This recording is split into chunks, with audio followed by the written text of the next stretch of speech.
What's going on, everybody? Welcome to another episode of Off the Couch Boxing. This is the place to come for all your boxing and or fight game info. I am your host, Rex Ruger, along with the Nicaraguan nightmare himself, the Alexis Arguello puppet. And I'm your other host, Frank Benji's, back with another episode. Yeah, and again, today we're talking heavyweights, which is a division I know a little something about. I became a heavyweight by not getting off the couch, but still, I am a heavyweight nonetheless by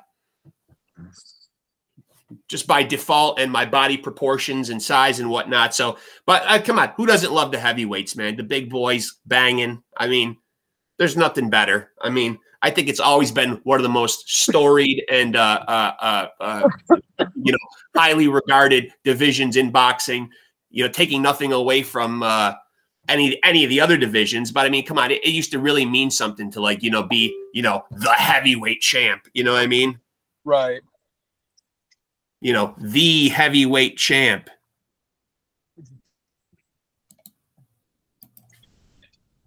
Oh, you would like to think that the heavyweight champ could probably beat everybody from all other weight divisions.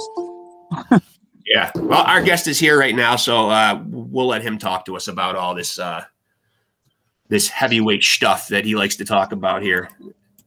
This is his forte. What's up, champ? How are you? Hey, what's up, man? How you doing? Listen, man, we really appreciate you doing this, especially, for the fans that might not know, and I hope you don't mind me saying this, but you are having somewhat of a family emergency. You have your grandmother at the hospital right now. So, I mean, that's big for us, man. I mean, I was expecting you to pull out, man. I mean, and I wouldn't have blamed you, but. No, she's cool, man. She's all good. As long as she good, we good. I got family in there with her, so okay. She understands. She was cool. Okay, good. As long as everything. Now, champ, right off the bat, I got to ask you, man, because there's not a lot of CASSIUS's floating around. This has got to be somewhat Muhammad Ali related, no? Yeah, definitely. Definitely. So mom and dad were fans. Yeah, mom disagreed, and my dad, he came up with it, and it stuck. My mom was all for it. So yeah, she was cool. She cool in that sense. I'm gonna tell you right now, champ, that I wish my mom was cool, champ, because my dad wanted to name me after Charles Oakley. Not the Charles part. Not the Charles part. I wanted to name him Oakley as a first name. It was in the baby name. It was in the baby name book. What's wrong with it, champ? Really? Yeah, I mean, yeah, Oakley cool, man. Oakley different. You know what I'm saying? I don't know. I never met anybody named Oakley. I didn't get blessed enough to be the first Oakley, man, but mom's wasn't cool. Shut down. Yeah. So first of all, let me congratulate you here. You just had a recent victory. So you run your record at 23-1, 16 knockouts. But you are 36 years old. What is the game plan here? Like, you feel like you're at a point in the career where you need to step on the gas here and really start to put yourself in a position, for a possible a world title, or is that not anything that's concerning to you? I mean, it's not really concerning, but yeah, of course, because I feel like I feel like I can get better with activity. Yeah. But I'd rather go through what I've gone through in my career, to be honest, and be where I'm at now, to where, I'm still healthy. I have all my faculties. I don't drink. I don't smoke. Yeah. I'm still fresh, than to be rushed along and then be struggling. Yes. There's guys out there that have way more experience than me, but, they've taken 1 or 2 losses because they've been rushed along and, they wasn't happy with their management. Like, right. There's a lot that goes on in this sport that people don't really know. But if you're in a happy space, you're going to perform. I feel like 9 out of 10 times you're going to perform. It's the guys that they have shady managers, they got shady promoters, and they supposed to beat a guy easy, and they struggle, and next thing you know, they got a loss. Yeah. So I've been fortunate. Something poignant, I think, of what you're saying is, like, I feel like a lot in boxing is shady. Like, you got shady promoters, shady management. I think the judges can be shady. the refereeing can be shady. Have you ever dealt with that in your career? And what do you think about that? Like as a whole in boxing, the bad refereeing, bad judging. I don't think I've actually dealt with that. You know what I mean? I don't. I know it's there though. You're definitely right. It's there. I don't really Yeah. think about that part though, only because like that's just part of the game. This game been around so long Yeah. that like anything, you're gonna get people that taint it. You know, taint it for a couple dollars because what a judge or a referee, what they making $5,000 a night. Right. But look though, in a weird way though, if you do 10 fights, you know what I'm saying? You're making good money. You know what I Yeah. mean? You're making what Hell yeah. 50,000. So really, it's kind of like they don't really got to do it, but a lot of them do it for an extra side fee or something. You know what I mean? But I don't Or really you think can about just take the route that you took and just knock them out, right? Much easier that way. it. Much easier. It's much better when you're able to get a knockout. You got power. It makes it a lot easier and better. Yeah. What was your path to boxing, though? Because before you popped on here, me and Benji's were talking about how you had a background in basketball. Ironically enough, we were just talking about Oakley. You know, how did you kind of fork off and go in the boxing direction? I don't know. I always knew I would probably end up doing it. I just never had to. I never met kids or people that was doing it, so it never really gravitated to me like that. Outside of the typical, Ali or fights were on, I would just watch it. Just found it interesting. And I just walked into the gym one day when I graduated school, and I was like, I'm probably gonna end up doing this. I was actually supposed to go to South Africa for basketball, and I walked into the boxing gym and was like, man, I don't think I'm gonna play basketball no more. And Yeah. I stuck with it. I fought in the Golden Gloves that year as a novice in New England, and I won it. So that made me more like, all right, I know I can do it. Like I just, I swept the whole tournament, and I was like, all right, I can box. I can do it. So that's how I started. And now it's 6'6". What was your position? Because obviously, when you were in high school, man, like, were you a kid who was already pretty big, like when you were playing high school ball? Yeah. But I was, I came up in a good era. Like I came up in the Allen Iverson, the Kobe Bryant era. So I was so intrigued with ball handling. So I had that skill. My brother and I, we had those skills. Of learning how to dribble as bigger kids, Yeah. So when I got to college and I was a forward, but I'm playing against regular big men, that guarded me. It worked out. One mixtape and all that street ball was big too. So I was super creative with learning different tricks and all that. So it just worked out that way for me. Yeah, I'm glad you brought up the college ball too, because I saw that you played college ball in New Haven, and I was curious because we're New Yorkers, so pizza is huge over here. You know what I'm saying? And Portnoy says New Haven got the best pizza in the world. So, what you think about that, champ? You know what? I can't narrate it to just New Haven. I think Connecticut got the best pizza though. Wow. I won't say the world because obviously I ain't been to Italy.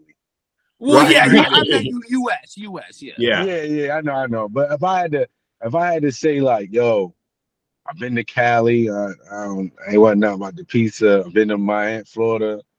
Pizza. I would honestly say Connecticut to me got the best pizza. Yeah. There you got it. You heard it here, folks. Head to Connecticut for your pizza. And here we are thinking that we got something going on here in New York. Although there are a lot of great pizzerias. I mean, we're upstate in New York. These pizzerias that are good are more down in the city, but no. We got great pizzerias here too. And matter of fact, we got the buffalo wings. The buffalo wings and all that is from like our neck of the woods. Yeah. Okay. Yeah. I never had no buffalo. I never had pizza from upstate. New York pizza though. Y'all get big slices, y'all. You know what I mean? It's hard to. I just think Connecticut got different. Like if I go into 3 different shops right here in this town, I can taste the difference. I think that's to me. All are distinct. Yeah, the sauce tastes different to me, and I think that makes it. I had to ask you, man, because Portnoy being a New Yorker and then really dishing it off and saying Connecticut got the best pizza, kind of blew my mind a little bit. Like, no, we're not here and say New York don't got the best, right? Yeah, well, New Haven got a spot that everybody like to go to, so I can see why they say New Haven. But Yeah. yeah, it's different though. I like the fact that they all good and I can tell the sauces. Like I can tell which one's different. So Yeah. Now you I know, got to ask you. At the time of us doing this episode, we are a couple weeks have since passed since the Fury and Ngannou fight. What was being a heavyweight yourself? What was your assessment of our heavyweight champion and his performance that night? Obviously he was dropped by Ngannou. We all saw that, but ultimately, though, did you think first of all Fury won the fight overall? I thought he won the fight. I just thought like it was a bank robbery. He didn't care. Yeah. He was just training. Like I don't want to say he didn't care about winning or losing because I think at the end of the day he wanted to win. Yeah. But had he lost, okay, he just would have fought a rematch and got bigger money. So Yeah. it wasn't. I don't know. Like at this point now, you're seeing.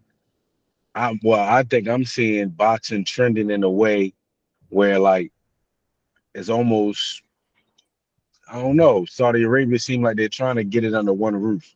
Yeah. So maybe I'm in the right era, right timing to where like, this is what we're seeing. And yeah, but back to your question, I thought Fury won easy. I wasn't. I don't think it was close. I think the fight was hard though, because he Yeah. made it hard. Definitely. Because he made it hard. He made it hard on himself. I think the knockdown by Ngannou won a lot of the hearts of the people. Like they see somebody get a knockdown, they're like, oh, he should win the fight.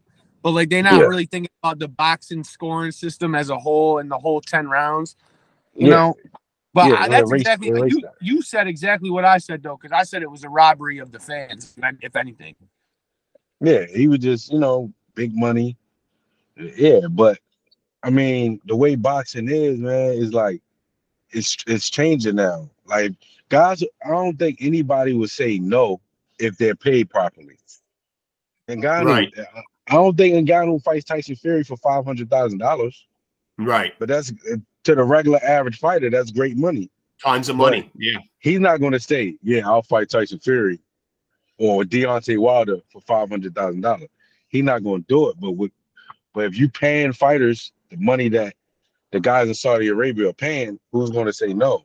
Right. Like nobody cares about that. Oh, if they're making 3 million, 5 million, Right. who cares? Right. You know Good what I mean? point. So I think those you've seen that. UFC guys too are used to, I'm not going to say any names, but used to their president taking a lot of their money.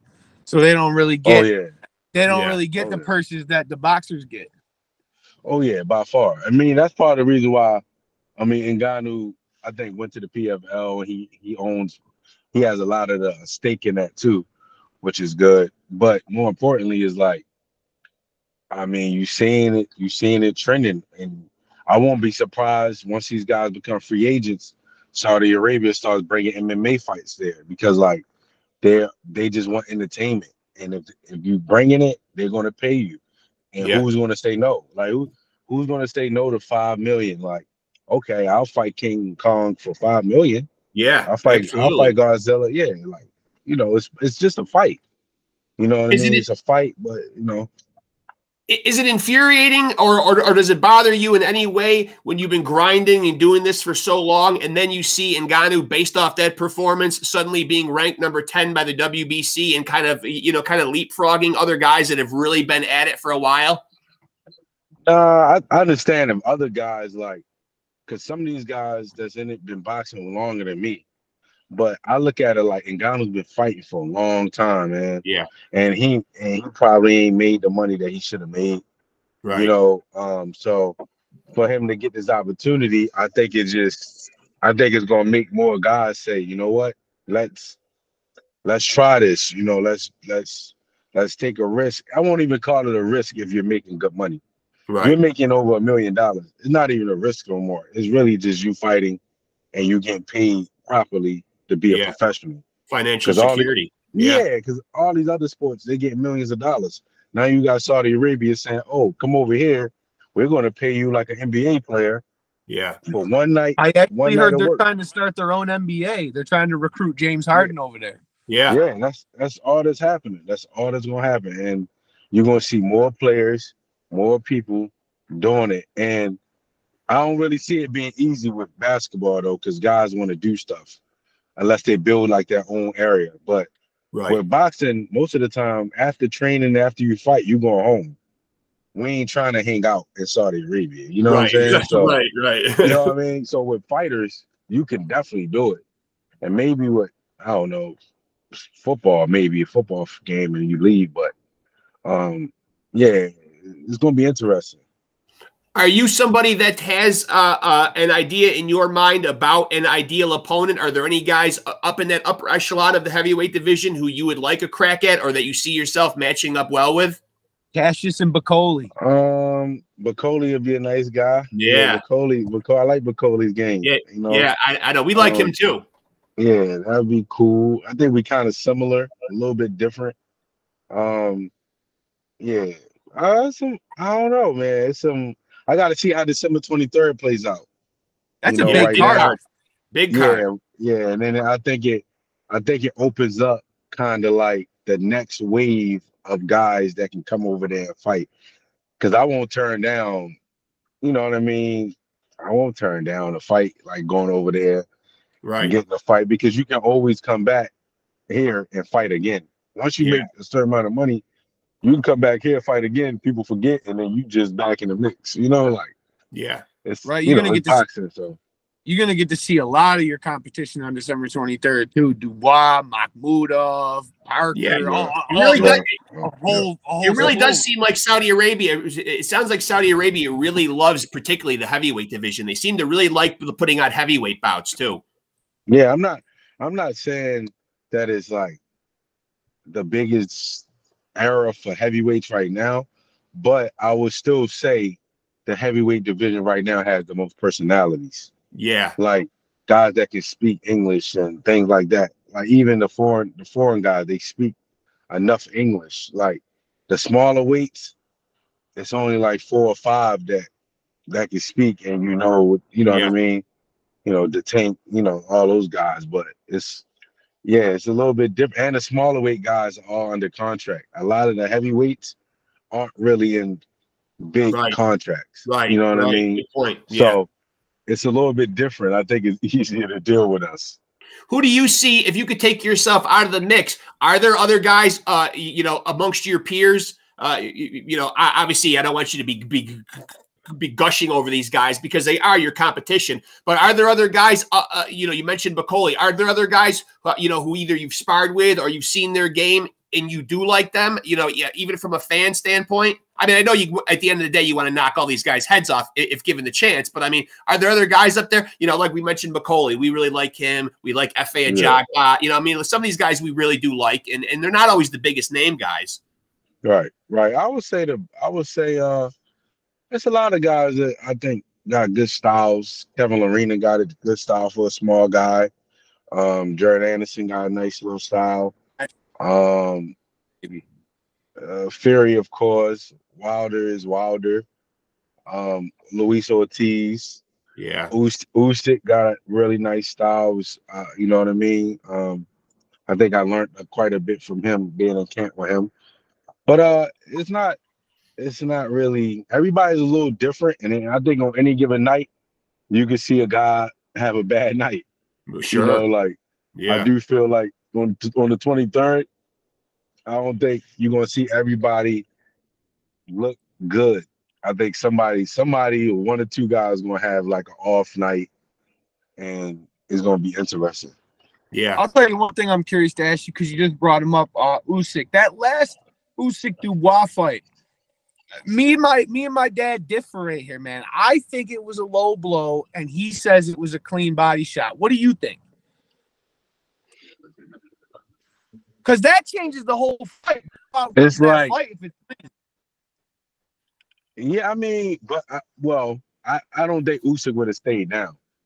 I don't think he would have stayed down. I do feel like the fight. I thought Dubois was fighting a really good fight. Very good. I thought Usyk was winning, but Dubois was fighting a very good fight. But I think that shot, it was like if Usyk fought through it, the ref wouldn't have called it. But, right. You know what I mean? Like sometimes the reaction creates the call. But like had Usyk, no, I mean, if the ref started counting, Usyk would have got up. There's no way he would have sat down. Yeah. Yeah. Like, that's what I think that's where people were missing. It wasn't like a headshot and he's out. He took a little body shot, a hard body shot, yeah, but he would have got up. There's no way he would have just laid on the ground. You know what I mean? So, and I'm glad you brought up that you were in camp with him, because I think a lot of people are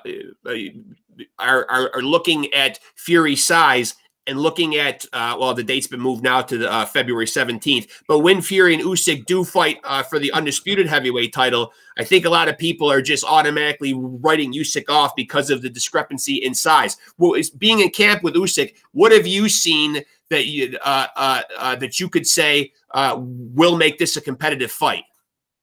He's very smart in the ring. That's the first thing. He knows the ring, but he's happy. Like, but Fury is at that point too now where he's both of them guys are just happy guys now, right? They made money. They both are the reigning champions right now. And I think it's gonna be hard to beat for either one to kind of figure each other out. I think it's gonna come down to the ring size, and I think it's gonna come down to how Fury wants to box. If he wants to box him, he is gonna make it hard. But if he fights ugly and dirty, and depending on who the ref is, Fury probably pulls it out. You know what I mean? If he's allowed to fight dirty and gritty, because I don't know if Usyk's style is that way. And I think that's where Joshua kind of let him off the hook, to be honest. Yeah. And so ultimately, gun to your head right now, and you had to make a prediction. You were laying your life savings on the line. Do you take Fury or your guy Usyk? For this first fight? Yeah. Fury, my guy too. I like Tyson, man. I helped him. For the first fight, I'm honest, I would bet a draw for the first fight. Yeah. No doubt. You think so, huh? Second fight, I will give a prediction, but the first fight, I just think for boxing purposes, it'll be a draw. Yeah. Like, where do either one of them go? They got to do a rematch. Right. So and boxing loves to do this to us too. They do. Yeah, boxing purposes. I just think like it'll be a draw the first fight. I think on December 23rd, anybody that you pick to win, it won't be any draws because they don't care. Right. But I think like unless Otto some way somehow is stealing so many rounds early, and Anthony Joshua creates a little bit of whatever, then it might be a draw. But other than that, you can pick clear winners in those fights. Yeah. Well, you know what I mean? Well, I'd like to get your opinion. I think it's back to bombs for Deontay. Yeah. Is there a clear winner though with Wilder and Parker? Because I like both Wilder and Parker. But is that an easy fight for Wilder?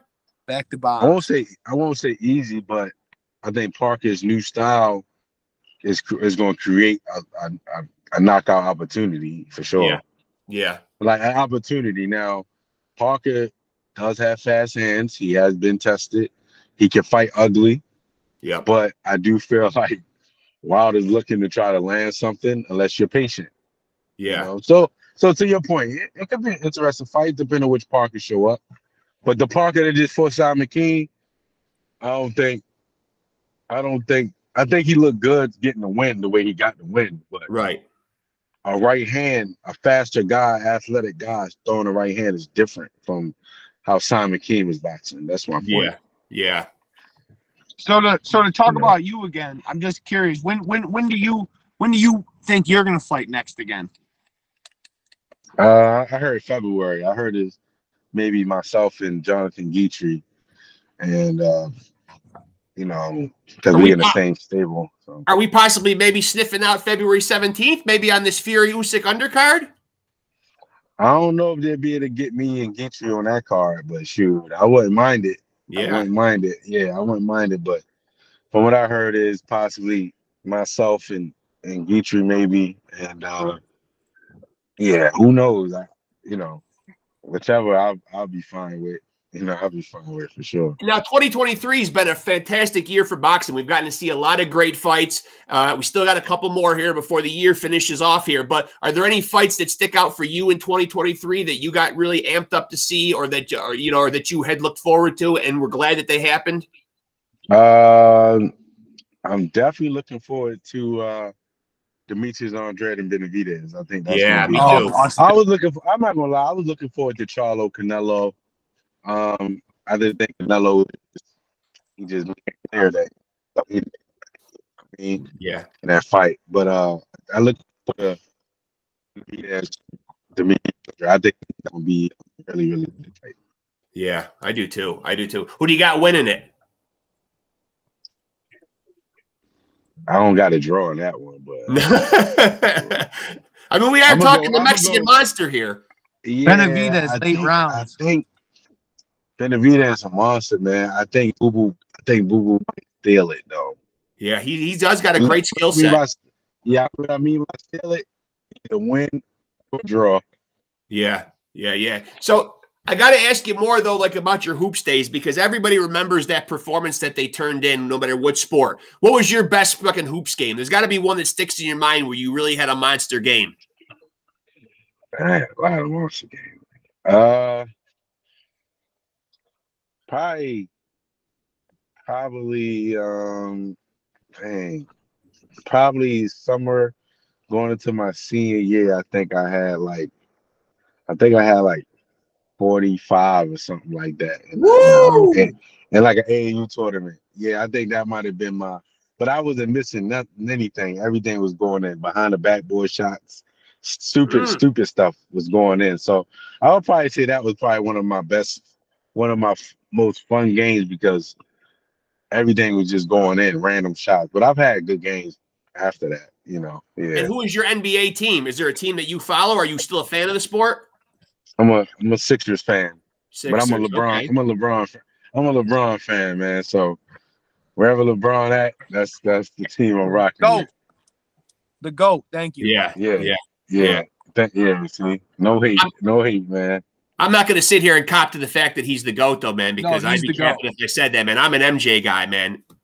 All right, I mean, if look, I'm cool when people say, look, I'm an MJ guy, I'm a Kobe guy, I'm a Bird guy, but it's like you can't hate on LeBron. That's what I'm saying. No. Like you can't, LeBron like you get was people that be every like, oh, he, named all wrapped into one. yeah. But this is the thing. I'm cool with like if you don't think he the GOAT, he not the GOAT. But when people say, "Oh, he made a decision," it's like, yo, that's why you mad. That's why you don't like him. You're not even Right. talking about basketball. It's like, Right. all right, like he made a decision. Okay, but the Boys and Girls Club got $1 million out of it. So. Right. Now, what about your GOAT in boxing? You definitively have a guy in mind that for you personally is your GOAT in boxing? Actually, Yeah, matter of fact, I would go. we should have asked him his top 3 heavyweights because we just did that. I know we did just do that too. Yeah. Well, we'll ask you that. First of all, who's your GOAT? Muhammad Ali, easy.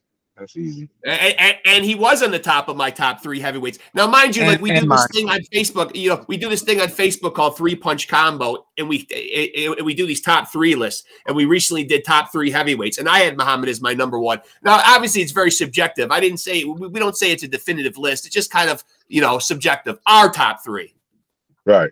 But you can't not put Muhammad there. Nah, you gotta pick Ali, Lennox Lewis.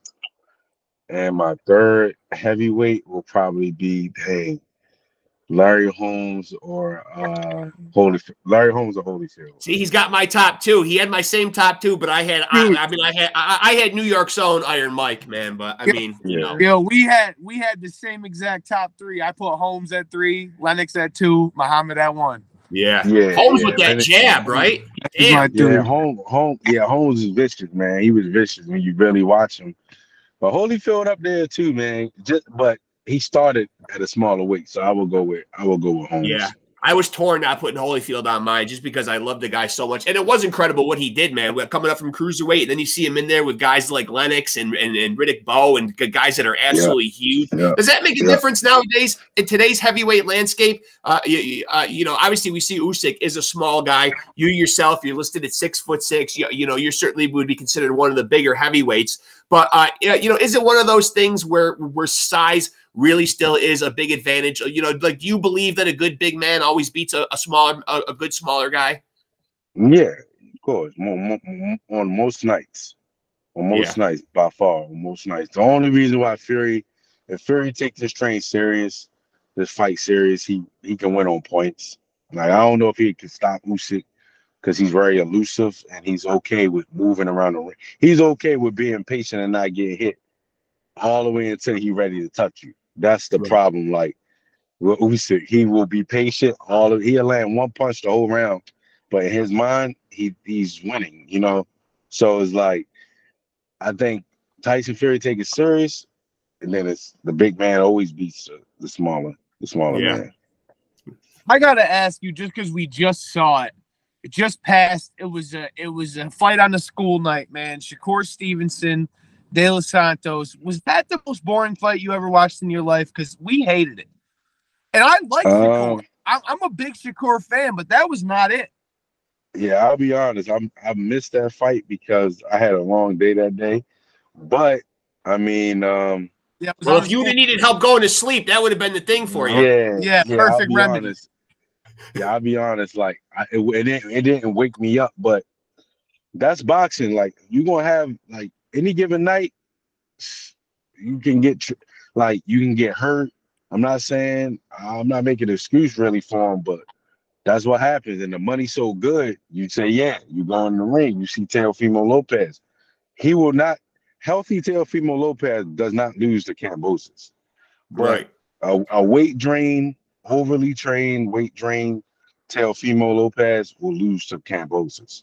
Yeah. And in dominant fashion too. So it's like, but sometimes the money's so good, you train so hard that it's hard to say no. And you low-key believe that you can pull it out until you get in there and you don't have your energy like you thought. Well, I see a lot of people. Go ahead. No, I see a lot of people in these boxing groups. We're in a lot of these boxing groups on Facebook and social media because, we do this and we try to promote it. And a lot of people are trying to draw the comparison of Shakur and Floyd now and act like Floyd was this runner his whole career and this is what Shakur's doing too. And, like, I don't know. I'm just curious if you agree with the fact that Floyd was a runner at a young age because I personally don't believe he was. Like, I think he was fighting guys of higher caliber. And he was putting guys. He almost knocked Angel Man Freddy out the ring. Yeah, like, he was knocking guys out in his young age. People forget his knockout days. Nah, people are crazy. Young Floyd was stopping people, and yes, he moved around a little bit, but he was like stopping people. He was knocking people out. It wasn't even no question. You know what I mean? Young Floyd, not even a question. No, there's no comparison to that, in my opinion. No comparison.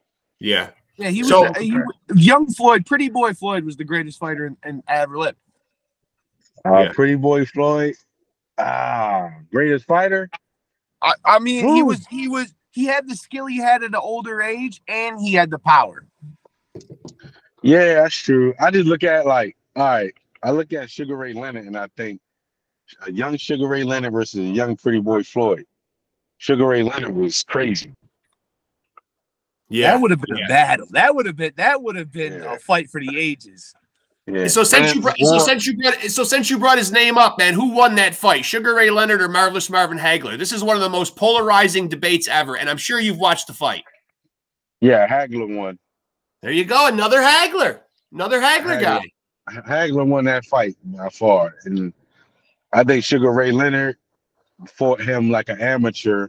Almost like he used the amateur scoring system to win that fight, and he was the pride of of boxing at the time. I think that's part of the reason why Hagler was more looked at like a strong, the muscle of boxing, So that's all it was, But I think that Hagler won that fight, but Floyd in that era, he's got to deal with Hagler. He got to deal with Tommy Hearns. He got to deal with Duran. He got to deal with Sugar Ray Leonard. I don't know, man. I don't know. I don't think you survive undefeated in that era. That's what I mean. No, you definitely don't. No. Well, I mean, listen, champ, we really appreciate, being that everything that's going on right now, we really appreciate you, doing this, obviously, of course, the health and the well-being of your grandmother should be first and foremost, man. So, hopefully everything goes well with that, man. And we really appreciate you doing this. We hope you'll keep in touch and we can have you back on again from time to time. Oh yeah, man. Anytime, man. It was fun. Yeah, it was fun, man. Yeah. I know we gotta talk to you. We gotta talk to you after the February dub. Yeah. Yeah, I know y'all stuff, man. And I was saying the Lakers are gonna win it this year, man. But AD, man, he killing me. Who is? Anthony Davis, man. He killing me. He killing me, man. Who's that? Your fantasy basketball team? Yeah, I mean, I'm a LeBron fan, so I want the Lakers to do well. But man, Anthony Davis, hot and cold, man. He ain't stepping up. Oh, hey, okay, don't ever count my boy Steph out of the mix. Yeah, he's that boy hitting. Yeah, I ain't gonna lie, Steph, Steph is Steph doing his thing this year, but man, the NBA's crazy, man. Yeah, it's crazy. It really is. Yeah. I'm curious to know before we get out of here, if you follow NFL, who's your NFL team? Ravens. Easy. Right. Oh yeah, you're a Baltimore guy. Yep. Yeah. Yeah, you were born in Baltimore, right? Yeah. So I'm a big Ravens fan. I'm probably just stuck on the Ravens right now. I like a little bit of the Chiefs and the Chargers players, but right now we got the Ravens. We holding on strong with these. Yeah, injuries. you are. Yeah, so, yeah. We appreciate you doing this a lot, Cassius, man. I mean, it was a real honor getting the chance to talk to you. Please keep in touch, and yeah, we'll definitely, for sure, if not between now and then, we'll definitely get with you after the win on February. Notice I'm saying the win in February, Cassius. We're already counting it as a W, man. Yeah, I'm going to win, man. I'm looking forward to it. I'm starting camp, in the middle, I think, end of this week, so we getting it going. Good. Well, best of luck to you, champ, man. Off the couch boxing, man. We're Team Chaney all the way, man. So we're pulling for you, brother. We really are, man. Thank you, man. I appreciate it. Appreciate it, man. And we appreciate you coming on and doing this, man. And, all the best to you and the family. Have a great holiday, man. You too, man. Happy Thanksgiving. Yes, you too, brother. Thank you so much. Champ. Much love, champ. Thank you. Talk to you soon. You're welcome. All right. Peace. Later. And there he goes. Mm-hmm. Cassius Chaney, folks, climbing the heavyweight ranks, 23-1, 16 KOs. Good dude, too, man. Great dude. Another one for the ages. And let me not just gloss over the fact that the man was literally hanging out in the waiting room, with his grandmother in the ER, and yet didn't pull out of this interview. Said, "Nah, let me go find a quiet place. Let me go scope some waiting rooms. Let me duck out to my car or whatever." Then he just took us for a ride at the end of the interview. I mean, we were bouncing with the champ. Right. I don't know where the hell we were going, but here we are. But I mean, come on, man. I mean, a great interview, man. And I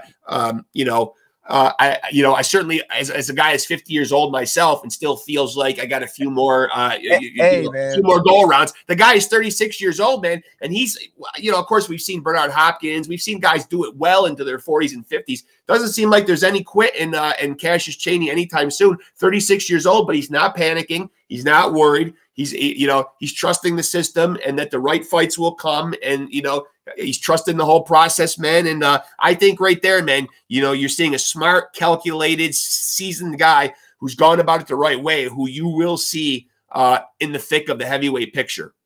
Yeah, I was gonna say, man, to your point, a very well-spoken, articulate guy, really, really up on the fight game, all things boxing. He knew everything. Yeah. So, I mean, another guy that we will consider and mark down in the list as a friend of the show, man, and we'll be pulling for him in February. Would love to see him end up on that Usyk Fury undercard February 17th. That'd be a night. I mean, especially like if they're looking to promote, heavyweights, and as I said, the Saudi Arabians really seem to love these big heavyweight cards. I mean, it is one of the more storied divisions in boxing. It really used to mean something back in the day, especially when there was only one heavyweight champ of the world and there wasn't, everybody had a little piece of it. You know what I mean? So, I mean, I mean, but it's still, you know, there's a glamour to it. There's a mysticism to it, you know, or a mystique to it, I should say. And, you know, I mean, people just love to watch the big guys get in there and bang, man. I mean, what's not to love? I mean, hey, man, it's almost time for me to quote that great American poet. But before I do, I'm going to say, follow us on YouTube, subscribe, hit that bell, get the notifications when we drop every weekend. We drop new content. Like and subscribe. That's an order. On Facebook, Off the Couch Boxing. Our personal Facebooks are at Frank Benji's, at Rex Ruger. You can find us there too. And yeah, I mean, I'm rocking it. Shout out Silent Brand. Shout out Foz the God. Coming through with this last night. And keep watching your boxing, folks, and just put up a new episode today that I would encourage and implore everyone to go and watch. You know, just before we sign off here, man, just put an episode up where we interviewed last weekend Lisa McClellan. You know, you might be saying, I know that last name. But you know, how does it tie into boxing? She is the sister and primary caregiver of former two-time middleweight champion Gerald G-Man McClellan, who, if you're a boxing fan, you obviously know that he suffered a traumatic brain injury in his 1995 fight with Nigel Benn. You know, his sister remains a warrior, though. Remains a warrior. His son, warrior. You know, his son, Gerald, son of Gerald McClellan Jr., we've had on the show, following in his father's footsteps and also fighting himself. You know, great young man. I obviously encourage people to go check that one out. But the Lisa McClellan episode, I really hope people really take it to heart and really realize that, you know, we as boxing fans, we sit and watch these guys fight for our entertainment. These guys, these warriors, man. But we don't really think of like, geez, where do they end up afterwards? Some of them wind up great, but a large number of them wind up, you know, I don't want to use the word destitute, because I think that, you know, that really paints a picture of, you know, wow, these guys are really, really doing bad. But some of them are not as well off as you would think. And like, you know, as far as being able to cover bills, and we say it often. And I'm going to say it again. Shout out Iceman Scully. That guy's doing Lord's work. And so is Lisa McClellan. Oh, yeah. Yeah. I invented a word for her last week. Saintress. Yeah. Saintress. You know, a female saint, you know, her dedication, her compassion. I mean, you know, she not only holds it down and has a family and is a mother and a grandmother herself. She manages Gerald McClellan Jr. She's the primary, as I said, caregiver for Gerald Sr., and she runs this foundation called Ring of Brotherhood. So people go out, check out the website. There's a link to it in the episode. She's doing great work with doctors, looking into stem cells, looking into a lot of stuff with not just TBI, but just health issues in general, with a focus on TBI. But she's really trying to make some headway in a very, obviously, we don't have to tell boxing fans, dangerous and unforgiving sport that often leaves in less than good shape. And not to mention, too, she's got the WBC on board. Yes. So she's really trying to raise awareness and really put a dent in this, because you know what? When you're done with boxing, if you haven't made millions of dollars and been fortunate enough to make it and or save it, there is no 401k, there's no pension, there's no you know, health care plan for these guys. I mean, like, these guys are working independently. You know what I mean? Like, they're almost like, think of like an independent contractor or something like that. You know what I mean? They're not paying into anything. Hopefully they're being smart with their pennies and dimes, and they're saving some of it. But unforeseen circumstances can come down the pike, whether it's health issues, family issues, personal issues. I mean, you know, so she's trying to help out with all that stuff, man. And you know, and yeah, she's really, as you said, she's really out there doing the Lord's work. Ring of Brotherhood Foundation. And as I said, the episode is up now on our YouTube channel. There is a link in the description. So go to it. You know, if you want to get involved, you know, see what you can do, see how you can help. You can also reach out to Lisa on her social media page, if that's the route you want to take, on our Facebook page.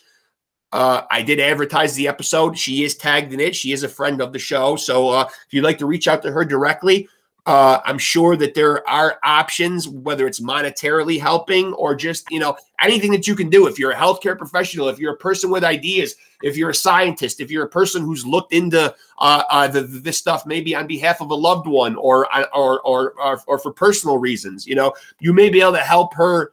You may be able to help her make a dent in this problem, because we sit back, we pop our popcorn, we get our beverages, we walk down in front of the TV for these fights. And, you know, we don't think like 15, 20 years down the road, hey, you know what I mean? Like, this guy is entertaining me now, but someday he's going to need a hand up, you know, from somebody. The research that she's doing might be able to help a loved one that you have. Or absolutely, absolutely. I just implore people just to look into it, you know, just to see the work that she's doing. And if nothing else, reach out to her and say, thanks. I applaud your efforts. This is absolutely great. If you're in a position where you can't do anything, I mean, at least some encouragement and some, you know, something to help lift Lisa up. You know, not that she seems like she needs it. She's in great spirits and a strong woman who's taken a lot on her shoulders. And just, you know, her dedication, her determination, her compassion, it's all to be applauded, man. So go watch that episode. It's up on the channel now. And go check out Ring of Brotherhood. And we, of course, want to thank, for this episode, CASSIUS CHANEY, serious heavyweight contender, 23-1, 16 knockouts. Currently the WBC, USNBC silver heavyweight title holder. So, you know, it's only going to be a matter of time, man. He's moving up, man. Eventually, man, the elite of the division, they're going to have to see that guy. They're going to have to see him. Right. You know? So with that being said, I will say again, subscribe on YouTube, hit the fucking bell, find us on social media, shout out Foz for the hat. I'm going to quote our great American poet Gary Busey by saying, I can go 15 seconds with anything. The fucking pizza specialista, baby. and I will say again, thanks to CASSIUS CHANEY, man. All the best to his family, man. And quite honestly, if this is the last episode that we put up before Thanksgiving, all our fans out there and boxing fans around the world and our subscribers, man, we wish you guys from Off the Couch Boxing a happy Thanksgiving, man. Have a safe holiday season. And Frank Benji is turning 29 over the break. Yeah. Talk to me. Yeah. And please reach out to us on Facebook, man. We love to hear from the fans, stuff you'd like to see, stuff that we're doing that maybe you don't like, that we should change. We probably can listen to any of that, but still, your input is welcomed. You know what I mean? We're doing it the right way. So, you know, no advice needed, man. We're pros at this. We're pros. Tell them the slogan. Tell them the slogan. The slogan is, if you want to roll with the champs. No, wait a minute. I fucked up my own slogan right there. If you want to be a champion, then you have got to roll with the champs.